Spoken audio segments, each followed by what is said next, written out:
Bom dia, caríssimos telespectadores, e iniciamos sim uma segunda com energias positivas.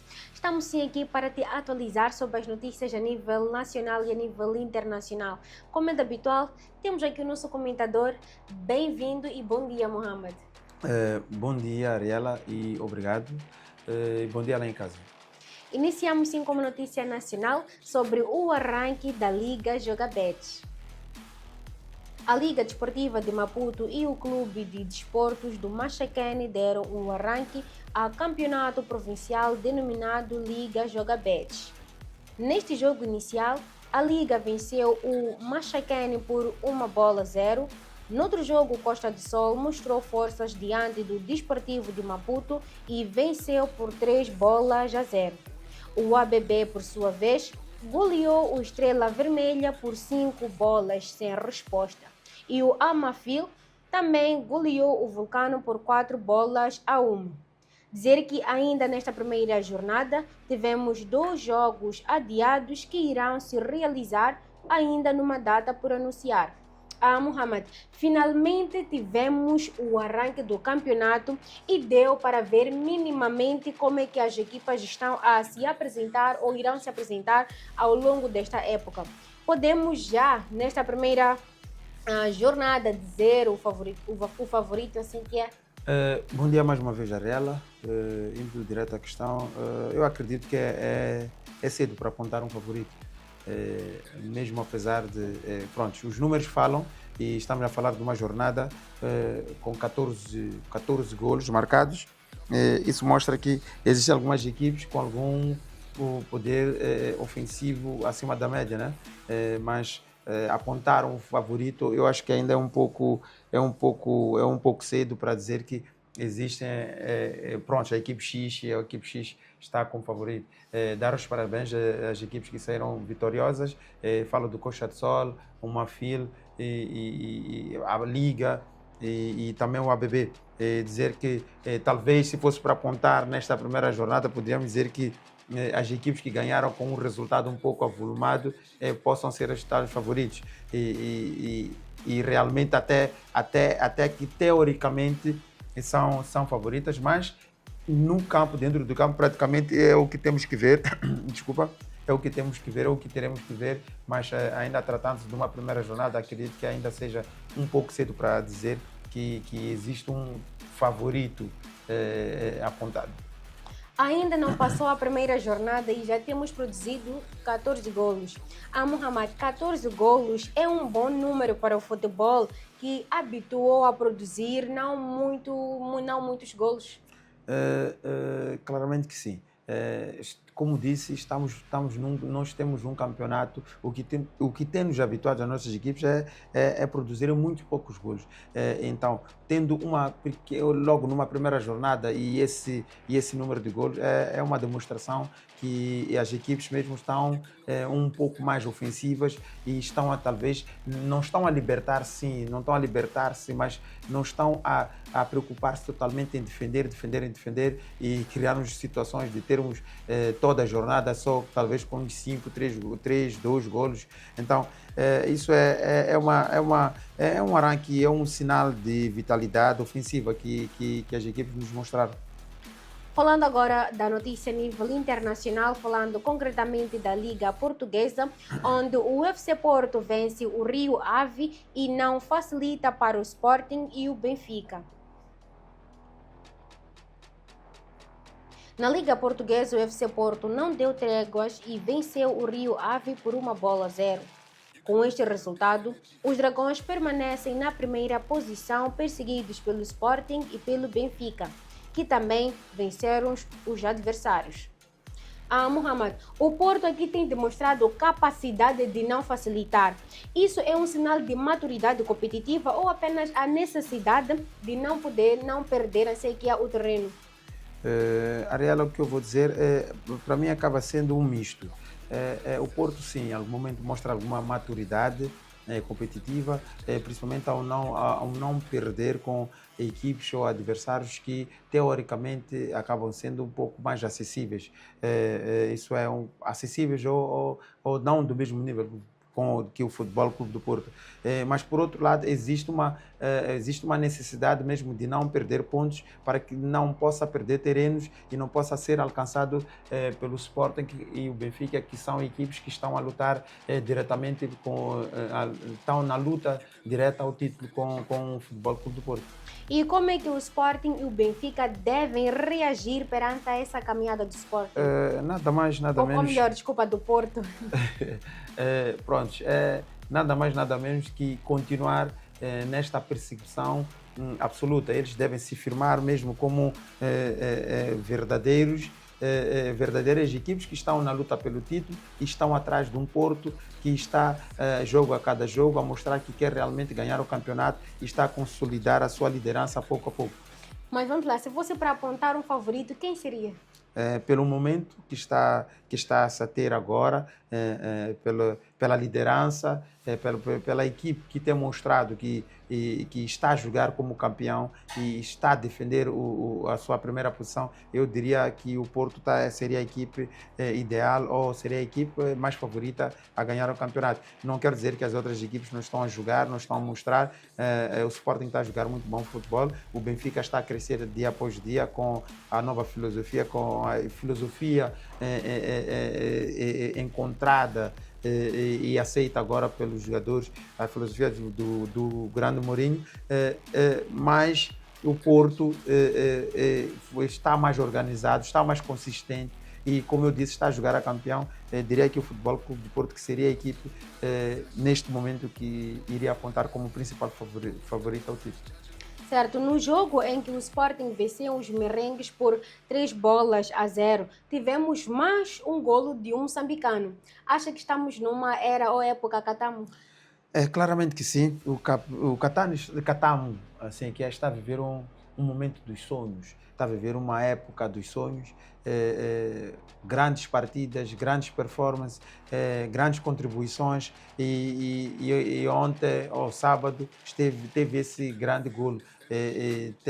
Estava eu ainda hoje a comentar com um amigo e que foi dito que este golo só não foi muito falado porque o Real Madrid perdeu. Então a derrota do Real Madrid acabou abafando todo outro acontecimento desportista que acabou acontecendo durante a semana. Mas está sim a ser um momento Catamo, a época Catamo, está a justificar a sua renovação. Era bom mesmo que o Sporting também pudesse justificar essas performances, aumentasse um pequeno zero, talvez pudesse resolver aquele impasse, aquele bate-boca que está a haver assim por detrás de tudo sobre o aumento salarial do Catamo para que possa estar de igual modo com os outros jogadores, né? Entrando agora para a La Liga, falando do jogo do Real Madrid que cai e Barcelona reassume. Jornada essa que foi de emoções e mudanças na tabela. O Real Madrid perde por 2 bolas diante do Osasuna, deixando escapar pontos preciosos na luta pelo título. O Barcelona, por sua vez, mostrou forças e autoridade ao vencer o Levante por 3-0, resultado que lhe permite reassumir a liderança do campeonato. Mohamed, até que ponto o tropeço do Real pode influenciar na corrida pelo título? Pode e influencia sim na corrida pelo título, porque perder pontos com equipes como o Osasuna pode vir a custar muito caro à equipe do Real.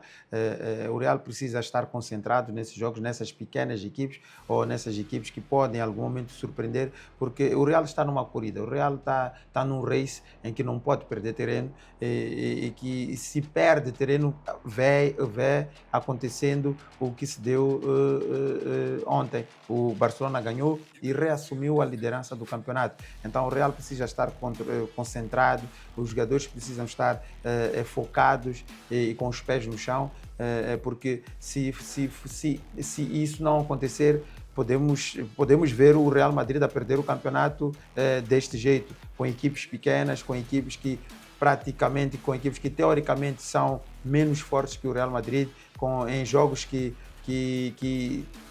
prontos, diríamos que com total convicção que são jogos que o Real Madrid tinha que chegar, desfilar, fazer o seu papel e ir embora. Então, o Real Madrid, tanto o Arbeloa tem de passar essa informação, precisa concentrar mais a equipe, precisa mentalizar que eles estão numa corrida e não podem perder terrenos com a equipe que for. Com o Barcelona reassumindo a liderança, como é que fica a pressão sobre o Real Madrid? Aumenta assim aumenta assim consideravelmente, porque pronto, o Barcelona acaba reassumindo a liderança uma semana depois. Existe pressão pelos dois lados, assim que é. Na vida real existe pressão nos dois lados, porque o Barcelona, apesar de estar em primeiro, não pode relaxar. Estamos a falar de uma diferença mínima de um ponto, em que qualquer escorregadela do Barcelona, basta o Real Madrid empatar ou vencer, o Real Madrid volta lá a estar em primeiro lugar ou estar igualado.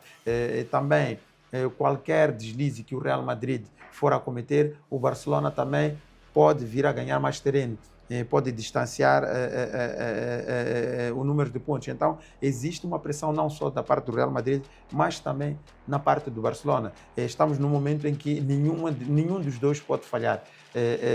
Recordar ainda que estamos apenas... faltam 13 jornadas ainda por se jogar e existe essa diferença mínima. Então, ninguém pode estar confortável, ninguém pode estar relaxado. Então, dizer a Real que neste momento existe pressão dos dois lados. E se tivesse que escolher o favorito hoje, seria o Barcelona pela liderança ou o Real Madrid pela qualidade individual? Pronto, eu não sou adepto do Barcelona, não sou adepto do Real Madrid, mas diria que claramente a equipe do Barcelona é que iria merecer ganhar esse título, porque, ao meu ver, o Barcelona tem se apresentado mais organizado, tem mostrado que está com mais vontade de conquistar a La Liga. Não digo que o Real não está, mas o Real vimos nós que o Real tem tido alguns momentos, ou esteve a passar alguns momentos e acertou-se agora sim. Se não me recordo, vem de 8 vitórias consecutivas, só perdeu agora com o Osasuna. Sim, o Real encaixou-se, mas pelo meu ver, o Barcelona é que tem se apresentado mais organizado e mais na vontade de querer ganhar essa Liga. Então, eu diria que neste momento, se fosse para indicar um favorito, eu diria que o Barcelona é que estaria mais apto para ganhar o campeonato. Entramos agora para a Premier League, falando do jogo do Manchester City, que aumenta pressão sobre o Arsenal. Na Premier League, a luta pelo topo continua intensa. O Manchester City venceu o Newcastle por 2-1. Resultado que aumenta a pressão sobre o Arsenal, mas os Gunners responderam à altura com uma vitória convincente por 4-1 frente ao Tottenham, mantendo-se firmes na liderança. Mohamed, o que explica essa vitória apertada do Manchester City ao Newcastle? Nós já havíamos notificado sobre este jogo e eu me recordo bem que dissemos que o City ia para um jogo com uma equipe muito difícil e muito competitiva. E foi o que aconteceu. O City entrou num jogo em que queria ou tinha como obrigação de ganhar, porque não podia perder terrenos nem pontos, face à luta que está-se a dar nas primeiras posições do seu campeonato. E o City conseguiu sim sair vitorioso, mas por outro lado encontrou o Newcastle, que não queria ser o bobo da festa de ninguém, né? Não queria ser o que fosse a causar alegria ou a felicidade do outro adversário. O Newcastle tentou fazer de tudo para contrariar o Manchester City, mas o Manchester City soube ter paciência, soube se reorganizar quando precisou e conseguiu sair vitorioso. Estamos mesmo na reta final do nosso programa. Últimas considerações? Agradecer pela presença aqui no programa, mandar os meus cumprimentos para a turma do ICID, Ciências do Desporto, e mandar os cumprimentos para a malta do Soccer Friends e prometer cá voltar mais vezes. E é desta forma que damos um ponto final à edição desta segunda-feira e voltaremos amanhã à mesma hora. Até lá!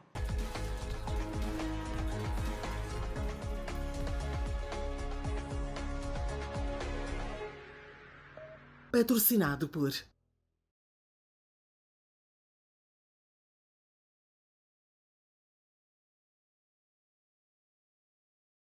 Apoio